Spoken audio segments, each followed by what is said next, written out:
dimuqraadiga ah ee shirku uga socdo magaalada Minneapolis ay ku taageerana ku siiyeen inuu noqdo musharaxa xisbiga ee duqa magaalada Minneapolis doorashada dhacaysa 3 bilood kadib November. haddaba imise xubnood ayaa la tartamaysa doorashada shalay dhacday ninka hadda maayarka ka ah magaalada Minneapolis oo isaguna tartamaya muxuu ka yiri arrimahaas oo ayaan idinla wadaagay Minneapolis ee gobolka Minnesota guud ahaan gobolkaasina Soomaalida ugu badan ee ku nool Mareykanka ay degan yihiin ayaa laga yaabaa inay markoodii ugu horeysay Minneapolis ay yeelato maayar Soomaali ah ama duq magaalo oo Soomaali ah waxaana u tartamaya Senator Umar Fatix oo ku jira aqalka sanadka ee gobolka Minnesota. haddaba waxaa jirtay in ilaa iyo sanadkii 2009 markii u horeysay ergada xisbiga dimuqraadiga ah ay shir ku yeeshaan magaalada Minneapolis isla markaana taageero buuxda ay siiyaan Senator Umar Fatix oo codadkii loo baahnaa uu helay maadaama uu u tartamayo xilka maayarka ama duqa magaalada Minneapolis. haddaba xubnaha la tartamaya waxaa ka mid ah maayarka hadda xilka haya ee Jacob Frey oo isagu doonaya markiisii saddexaad inuu ku guuleysto duqa magaalada Minneapolis.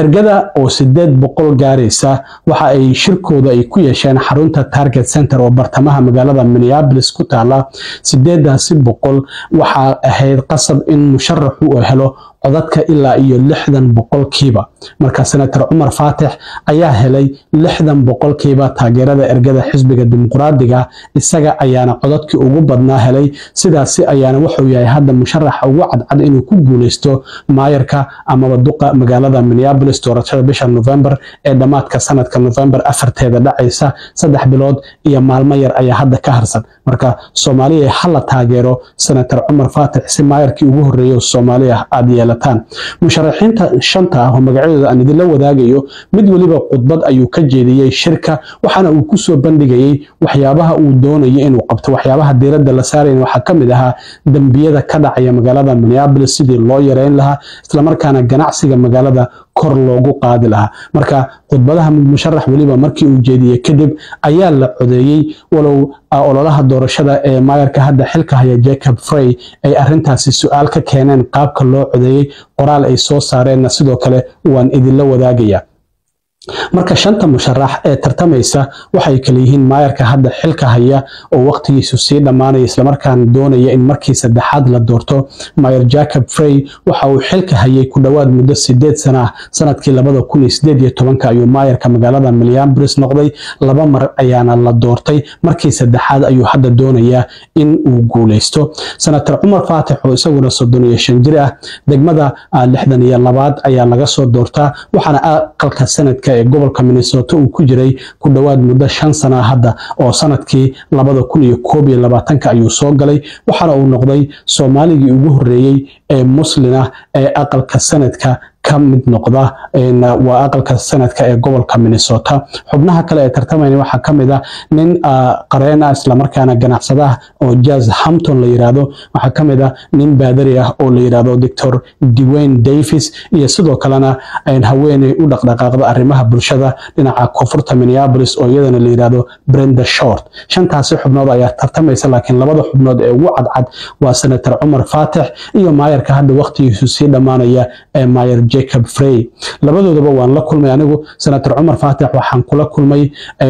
awardiskii ama abaalmarinadii Somali Global Awards ay bixinayeen sanadkii hore oo Columbus ka dhacday halkaas ayaan ku wada kulanay waa kan inagoo wada sawiran maayarka hadda waqtigiisu sii dhamaanaya Jacob Frey oo isaguna Soomaalida si aad ah u dhaxgalay isla markaana la shaqeeyana waxaan kula kulmay dhamaadkii bishii hore markii toddobaadkii xurriyadda Minnesota looga dabaaldegayay oo aan joogay ayaan ku kulanay maalintii xafladda oo 28 bishii hore ahayd sawirkan ayaana isagana aan isla galnay marka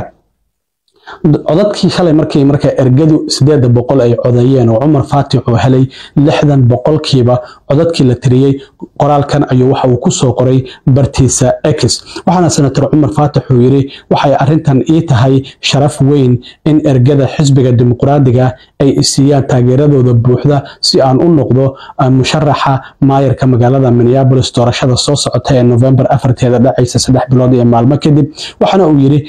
taageeradan la isiyay waxa ay fariin u tahay in dadka degan magaalada Minneapolis ay qaatir ka joogaan ballamaha la jabiyo oo ah uu ku eedeynayo maayarka hadda xilkaya uu leeyahay ballamo fara badan oo qaaday ayuuna ka soo bixin iyo waliba codadka veto-ga oo sharciyo badan oo saaray waxa kamid ah sharci Umar Faatix uu u ololeeyay oo ah dadka darwalada Uberka iyo Lyftiga wada in lacagta loo kordhiyo oo maayarka uu veto saaray ay jirta arrintaasi ayuu kala dan leeyahay waxana uu sheegay iyo sidoo kalena siyaasad aan isbedelaynin oo sidii markastaba ay ahayd ayuu wuxuu yiri aan doonayna inaan wax ka bedelno marka wuxuu yiri waajibku wuxuu yahay in aan dhisno magaalo aan wadan leenahay isla markaana dhamaanteen noo shaqeynaysa hadalkaasi ayuu ku soo qoray bartiisa X waxaana Umar Faatix uu olole ballaaran ka wada barihiisa bulshada oo maalin kastaba muuqaalo kala duwan uu soo geliyo isla markaana uu ku cadeeyo isbedelada uu doonayo inuu sameeyo marka shalay codadkii markii la tiriyay oo senator Umar Faatix taageerada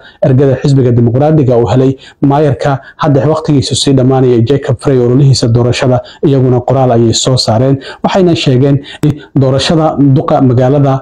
Minneapolis waxa ay tahay inay go'aan ka gaarto guud ahaan magaalada Minneapolis laakiin ma ahan koox yar oo ergo isku sheegtay inay go'aan ka gaaraan waxa uu cabasho ka yahay maadaama codadku ay electronic ahaayeen waxa la keenay codad waraaqaha ayaa la leeyahay marka meeshaas istamarin ayaa ka jirtay ayaa ololihiisa doorashada uu leeyahay marka sidaas darteed waxa uu yiri in ergada ma ahan inay go'aan ka gaaraan erga yar oo iyagu ismagacaabay sidaa darteed waxaan u daynaynaa dooqa maayarka magaalada Minneapolis waxaan u daynaynaa yiri dadka magaalada Minneapolis marka doorashada la gaaro waxayna isbarbar dhigayaan wax qabadka ayuu yiri in aniga oo ah maayarka hadda waqtigiisu sii dhamaanayo iyo waliba Umar Faatix mid waliba hoggaankiisa iyo waxyaabaha uu soo qabtay waxaana sidoo kale aan sugaynaa ayuu yiri doorashadaasi inta ay dhacayso oo qof walibana yoolkiisa uu u gudbin doono dadka dooranaya maayarka magaalada marka la gaaro bisha November marka mid walibana hadda waxa uu sii wada ololihiisa doorashada iyadoo sidoo kalena in doorashada hadda ay ka harsan tahay wax ka yar 4 bilood oo 3 bilood iyo maalmo ay ka harsan tahay November 4teeda ay dhici doonto marka reer Minneapolis ka qayb qaata soo baxa maalintaasi isla markaana u codeeya musharaxiina in Soomaaliga oo markiisii ugu horeysay doonaya inuu maayar ka noqdo magaalada Minneapolis waxaan ognahay St. Louisburg in hadda ay ku dhawaad muddo sanada ay maayar ka tahay Nadia Ahmed oo iyadu la doortay sanadkii hore in dhamaadkiisii doorashadii dhacaysay marka sidaas darteed maayarkii labaad oo Soomaaliya ay noqonaysaa oo magaalo ku taala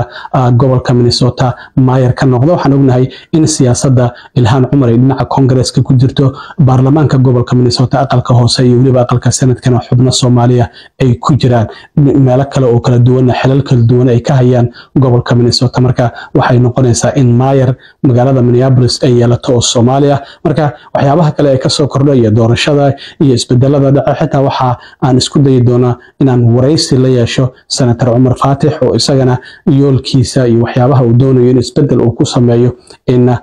marka hadii uu ku guuleysto xilka maayarka magaalada Minneapolisna waan isku dayi doonaa inaan idin la wadaago hadii alla idmo aad iyo aad u mahadsantiin asxaabta intaan markale kulmi doono waa saaxiibkiina cilmi waro idin la sida iyo nabadgelyo